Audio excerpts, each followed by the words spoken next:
Good afternoon. It's Matthew with Dead to Rights. This is the fourth video.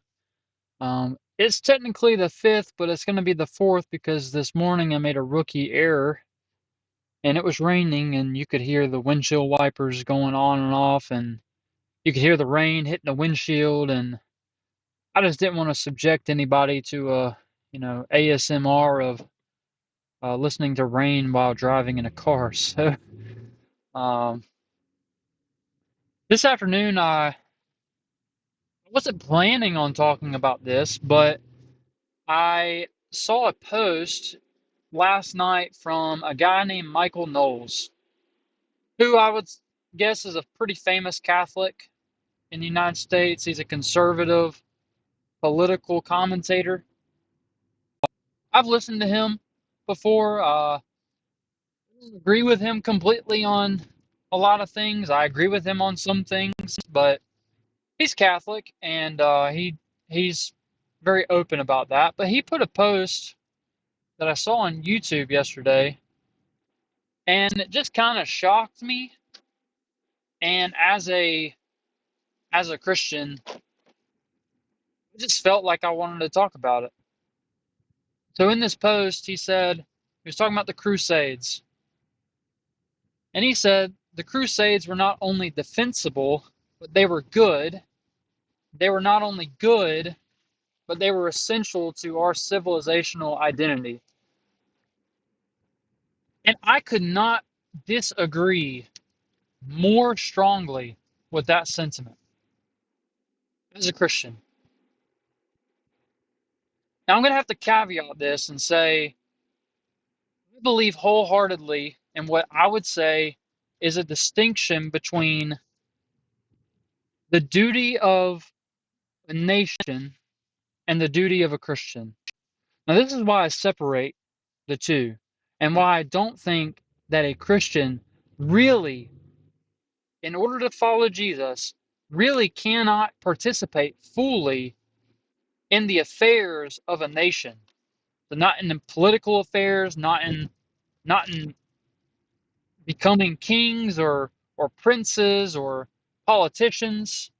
All of these things are outside of what I would think is fitting for a Christian to participate in. And here's why: because those two worlds don't go together. And this is exactly what Michael Knowles is talking about with the Crusades, is exactly what I envision when I think about the separation of these two worlds.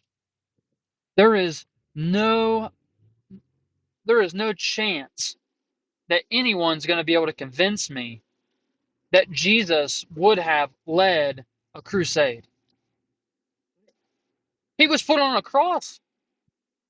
He was hung alone and naked and spat on and beaten and mocked.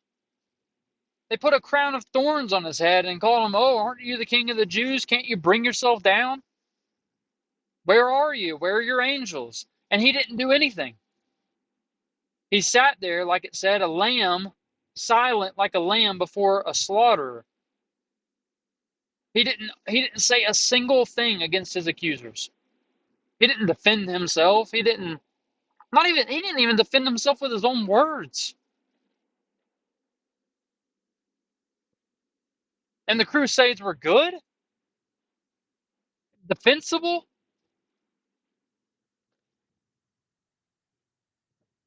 You gotta be kidding me, Michael. Now, you might can say, and I would agree with you, that a nation itself has a right to defend itself and their national interests. But here's where I caveat that. What you can't tell me is that a nation that claims that it's a Christian nation, that nation can defend itself and defend its own interests. Now I'm going to say there's no such thing as a Christian nation on earth. I don't care what you try to argue with me about the founding of America. Oh, it's a Christian nation. No, it's not. It's not a Christian nation. There's only one Christian nation, and that's Jesus' nation, where he's the king and I'm the subject of his kingship. And in that kingdom, my king didn't even defend himself. You know what he said? You know what he said when they came with swords to take him away and arrest him and bring him to crucifixion? And one of his followers pulled out a sword and cut a guy's ear off, and Jesus rebuked him. And he said, "My kingdom is not of this earth. If it were of this earth, my people would be fighting like you fight. But as it is, my kingdom isn't of this earth." And you're going to explain to me that the Catholic nation of Rome, that is justified, that it's defensible and good and moral and ethical for that nation who says, oh, we're a Christian nation, we're a Catholic, we're the universal church. We're going to pick up the sword and not just cut the dude's ear off, but cut the dude's head off. Yeah, give me a break. It's ridiculous to even suggest that that is something that Jesus would approve of, who died on a cross, suffered, and looked at all of his followers and said, hey, come suffer like I am. Come be like me in suffering. When you've known suffering, you've known perfection. That's what Jesus taught. And the crucifixion is defensible. I didn't plan to talk about this because I wasn't expecting. Now, I've listened to Michael Knowles many times. I know that he is pro-Catholic, pro-Roman Catholicism. He's pro the fathers of Catholicism. But he's got this totally backwards. You see, what he won't be able to argue is that it comes from a tradition of Christ-likeness. He might say, well, it's church tradition. Oh, it's how the Catholics have always done things, and the Catholics are the true church, so whatever the Catholics do is right. It doesn't matter if it looks like Jesus. All it matters is that a pope said that you can do it. So if a pope says you can do it, it doesn't matter how anti-Jesus it looks. Jesus wouldn't lead a crusade. He wouldn't pick up a sword because he didn't pick up a sword. He will one day. He's going to judge the earth one day, but that's his judgment. It's not mine. You may say, well, the Muslims would have killed everyone. Yeah, they would have. They would have. Do you trust God or not?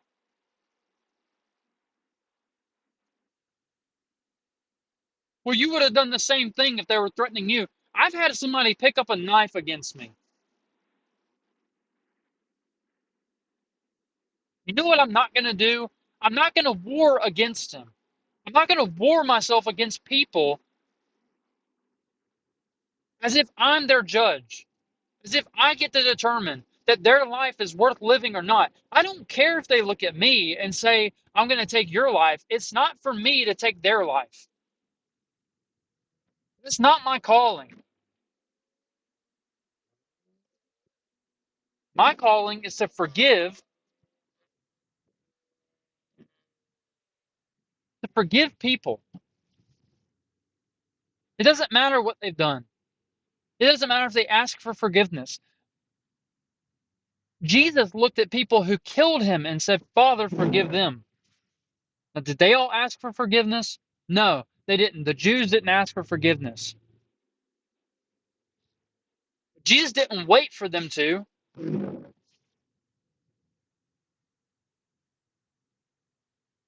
No, the Crusades are not defensible from a Christian perspective. They're not good. And whatever that they justified, whatever they promoted in our society, it's not good, right? Endless wars. Our culture is endless wars. Our culture is constant constant warring against people that we don't like for our own benefit. We go to nations and seize land because we want oil, or we want resources, or we want to disrupt political power. We topple regimes. You think Jesus was okay with that? Give me a break. It wasn't okay for the Crusades. It's not okay for America. Christianity is about peace. It's about love for your enemy, no matter if they hate you. If your enemy strikes you on the cheek, you offer to them the other one so that they can strike that one. You say, hey, that wasn't enough for you. Come on, strike me on the other one too.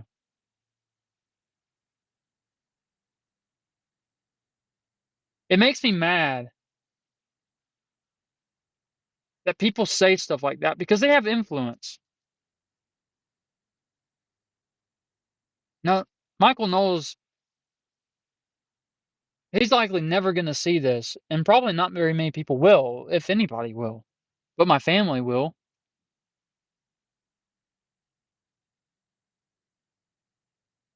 But if I want to look like Jesus, the last thing I need to be doing is justifying crusades, holy wars that Jesus never, you cannot argue to me that Jesus ever would have picked up a sword or ever would have asked me to. Now, one day he will, one day he's going to judge, but I'm not picking up a sword next to him. He's going to judge the world with a sword that comes out of his mouth to save me. I, it's not my sword to pick up. What does he say in Romans? He says, "Vengeance is mine," declares the Lord. So how can vengeance be the Lord's and me take vengeance? That doesn't make sense. It just frustrates me that this is how people think. This is how people represent Jesus. They don't represent Jesus like that.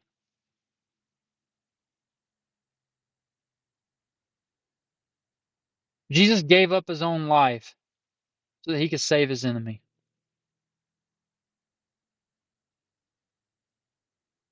Jesus wasn't a crusader, he was a liberator. Maybe I don't people have animosity toward Christianity because of justifications like Michael Knowles has for the Crusades. What they don't have is an animosity toward Jesus. But the fact is, they don't hardly know who Jesus is because everybody who says I follow Jesus doesn't look anything like him. But my encouragement, number one, is follow the real Jesus, and then number two, if you follow him, do everything you can to look like him. Don't follow the ways of the world. Follow Jesus. Do what he does. Don't care. Don't care about how it affects life in the here and now. There are better things in life. Anyways, that's gonna be it. That's what I was thinking of off of that post. And well, have a good day, everyone, and I'll talk to you tomorrow probably. See y'all.